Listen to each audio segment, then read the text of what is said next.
దావీదు చేసిన నిర్ణయం. దావీదు గురించి మీకు ఎన్నిసార్లు చెప్పలేదు నేను? ఎన్నిసార్లు దావీదు ఎంత ఆశీర్వదించబడ్డాడు, ఎంత దీవించబడ్డాడు. మీకు విషయం తెలుసా? హోయ్ హోయ్ హోయ్ హోయ్ అని గొర్రెలు కాసుకునేవాడు దావీదు పొలంలో. అట్లాంటి గొర్రెలు కాసుకునే దావీదును తీసుకొచ్చి సింహాసనం ఎక్కించాడు దేవాది దేవుడు. ఇశ్రాయేలీలకు రాజు అయ్యాడు, గొప్ప రాజు అయ్యాడు. అంతగా ఆశీర్వదించడానికి గల కారణం దావీదు చేసిన కొన్ని నిర్ణయాలని చెప్తున్నా మీకు. ఏమి నిర్ణయాలు చేశాడు తెలుసా? ఒక 3 కనపడుతున్నాయి అక్కడ.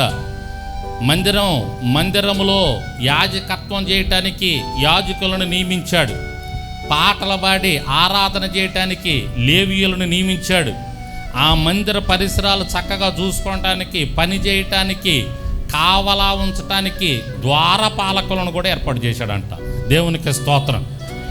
మీరు కూడా చెప్పాలి. నెంబర్ 1 ఎవరిని ఏర్పాటు చేశాడు? యాజకులు. ఆయన రాజు కదా, ఎవరిని ఏర్పాటు చేశాడు?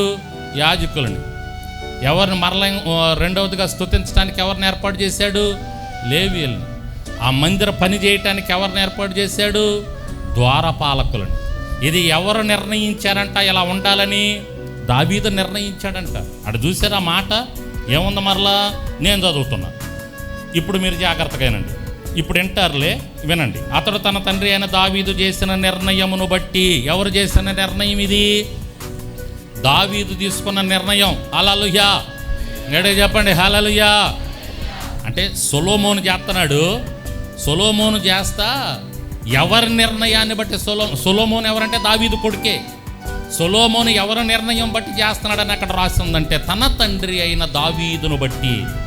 ఏం చేశాడయ్యా మీ నాన్న నిర్ణయం? మా నాన్న ఏమి నిర్ణయం చేశాడో తెలుసా? మందిరం ఏర్పాటు చేశాడు. అంటే మందిరం అంటే గోడలు ఉన్న మందిరం కాదులే, గుడారం ఉన్న మందిరం అప్పుడు. ఆ తర్వాత సొలొమోను గోడలు కలిగిన మందిరం ఏర్పాటు చేశాడు. దావీదు గుడారం ఉన్నటువంటి మందిరంలో యాజకులను ఏర్పాటు చేశాడు. ఫస్ట్ యాజకులారా మీరు యాజకత్వం చేయాలా. నెక్స్ట్ అబ్బాయి మందిరంలో పాటలు ఉండాలి, స్తుతి ఉండాలి, స్తుతించే వాళ్ళు ఉండాలి. అబ్బాయి లేవీయులారా మీ పని అది, మీరు స్తుతించండి, అక్కడ పాటలు పాడండి, ఆరాధన చేయండి, మీకు ఆ పని చెబుతున్నానని కొంతమంది లేవీయులను ఏర్పాటు చేసి వాళ్ళని అక్కడ వదిలేశాడు. దేవునికి స్తోత్రం. ఇప్పుడు గుడారంలో యాజకుడు ఉండాడు, పాస్టర్ ఉండాడు. గుడారంలో లేవీయులు ఉన్నారు. వాళ్ళు ఏం చేస్తున్నారు?